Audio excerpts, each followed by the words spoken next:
Imagine a 17-year-old commanding the attention of 300,000 live viewers, streaming the World Cup with reactions that echo across the internet. Just a few years ago, he was streaming to an empty audience in his mom's basement. This is IShowSpeed, a kid who turned raw passion into global stardom. How did he become the biggest streamer in the world? This is the untold story of his incredible journey. Many assume IShowSpeed skyrocketed to fame overnight, but that's far from reality. His journey was a hard-fought grind, blending relentless effort, constant reinvention, and a genius for engaging audiences. From a shaky start to viral stardom, Darren Watkins Jr.'s story is packed with triumphs, setbacks, and moments that reshaped streaming culture. With names like Adin Ross, Cristiano Ronaldo, and even Talking Ben shaping his path, this is how Speed conquered the internet. Hit the Go Live button for the first time on December 27, 2018 with a dream.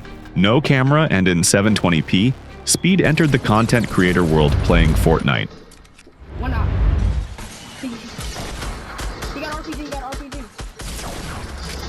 Fuck. Get him. Let's go. I got him. As he continued to stream, he became more and more comfortable playing in front of an audience. He even ended up adding a face cam to his streams. The stream was still as low production quality as it could get, with the game audio being picked up by his own speakers so it sounded like you were listening to the stream in a submarine.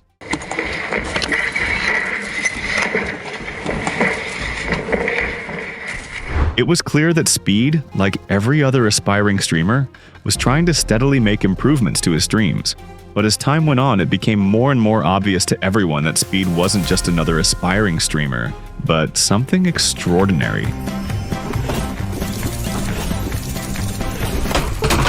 Most people think Speed blew up overnight, and that couldn't be further from the truth. Speed's success was hard-fought, constantly changing up his approach, and more calculated than you could ever imagine. Speed's approach to streaming started out similar to what any of us would do. He streamed what he enjoyed but grappled with the balance of streaming what his viewers wanted versus what he truly wanted to do. Over time, Speed got tired of playing Fortnite and decided to switch to NBA 2K, streaming 2K every day for months. He was able to consistently get around 10 viewers tuning into his streams, even with a small audience. Speed grew interested in making content that those 10 people would really enjoy and want to come back for. Speed noticed that a particular behavior would spark excitement from his viewers. This shit don't never let me get a contest, bro. Alright, bro.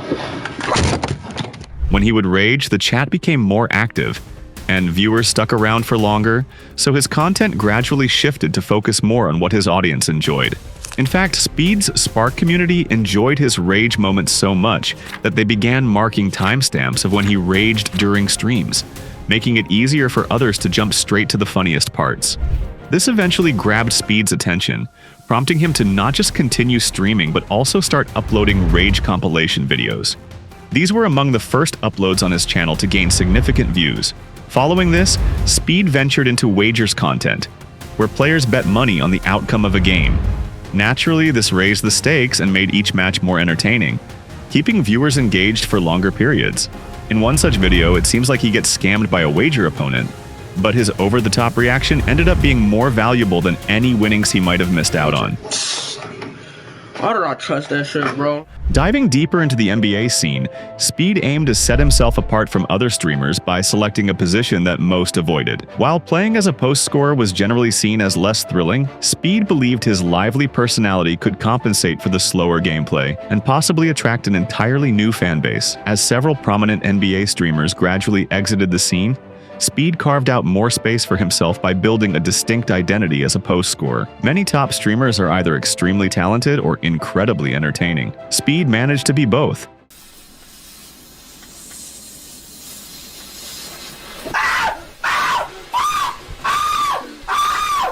At this stage, Speed was averaging around 400 viewers per stream. What he didn't realize was that a day was approaching that would significantly boost his viewership. On January 30th, 2021, Speed participated in a 1 vs 1 NBA 2K tournament. In a competitive environment like this, any match can draw major attention. If you perform well, there's a good chance that eliminated players or those waiting for their turn will tune into the live tournament. This naturally draws more eyes to your stream. Although Speed didn't come out on top in the tournament, his reaction was so iconic that it felt like a win regardless. guard again. I'm never playing guard again. That stream saw him hold on to 1,000 concurrent viewers throughout. But just reaching that number doesn't mean you've gone viral. It means you have momentum. Speed took that momentum, capitalized on it, and never looked back. I like 15-year-old girls. Still, Speed didn't want to be boxed in as just an NBA 2K content creator. He felt a bigger purpose calling him. To chase that, he began creating videos where he opened up and addressed deeply personal questions. Topics that tend to hold viewers' attention. The views didn't flood in right away. In fact, they were lower than what he got from his 2K content. But Speed wasn't focused on instant success. He stayed committed to his own path and kept pushing forward. Have I ever done stuff with a female, bro? The answer to that question is yes, bro. I mean, bro, like, I don't know. The way I think in my eyes, I'm like just a little, bro, yeah. His loyal audience expanded and his confidence grew. Whether it was in real-life content or streaming a new game, viewers came and stayed for his personality. As soon as he was gaining more momentum, something very scary happened to Speed.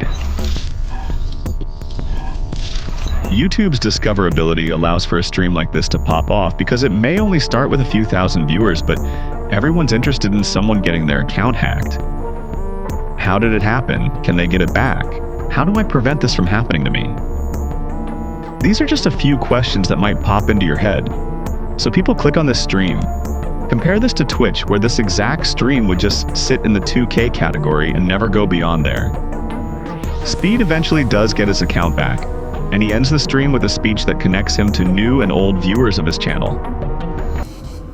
We're back. IShowSpeed. YT-IShowSpeed.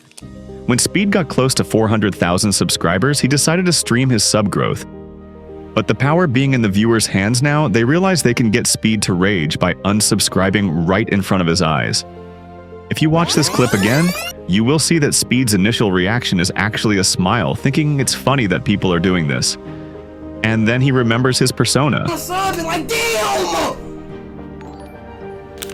After playing 2K, Speed began streaming himself playing a variety of games in which he could show off his rage. And the best bet was to try his luck at horror games. These games would produce clips in which Speed would get scared and then start barking loudly. These clips then went viral and brought in another new audience for Speed. You fucking... What the fuck? Whoa! Whoa! Whoa! 600, 700, 800, 900,000, and 1 million. But this would be just the beginning of Speed's rise to fame. When Speed goes viral, those clips don't just pop on YouTube, they're resurfaced to every social media platform you can imagine. However, only one in particular mattered. The app has the most capability to skyrocket someone to fame. TikTok. TikToks of Speed started to pop up on just about everyone's feed that expressed interest in the streaming world. At this point, without realizing, Speed had created a very sustainable ecosystem for him to grow. Clips of him would go viral on TikTok, motivating more of his viewers to post them and thus spreading Speed's name to people who have never watched one of his streams before. Speed was seeing all the good that can come with becoming a fast-growing internet personality, but he was about to experience all the bad that came with it too. Speed was on fire, his name echoing across the internet, his clips flooding social feeds, and his fan base growing by the minute. From streaming to 0 viewers in his mom's basement to millions watching worldwide, his rise wasn't luck. It was a result of pure grind, charisma, and mastering the internet game. But with fame comes pressure. The hate got louder, the stakes got higher, and the spotlight only got harsher. And this was just the beginning. In part 2, we dive into the chaos behind the fame, the bans, the backlash, the viral moments, and the one encounter that changed Speed's life forever.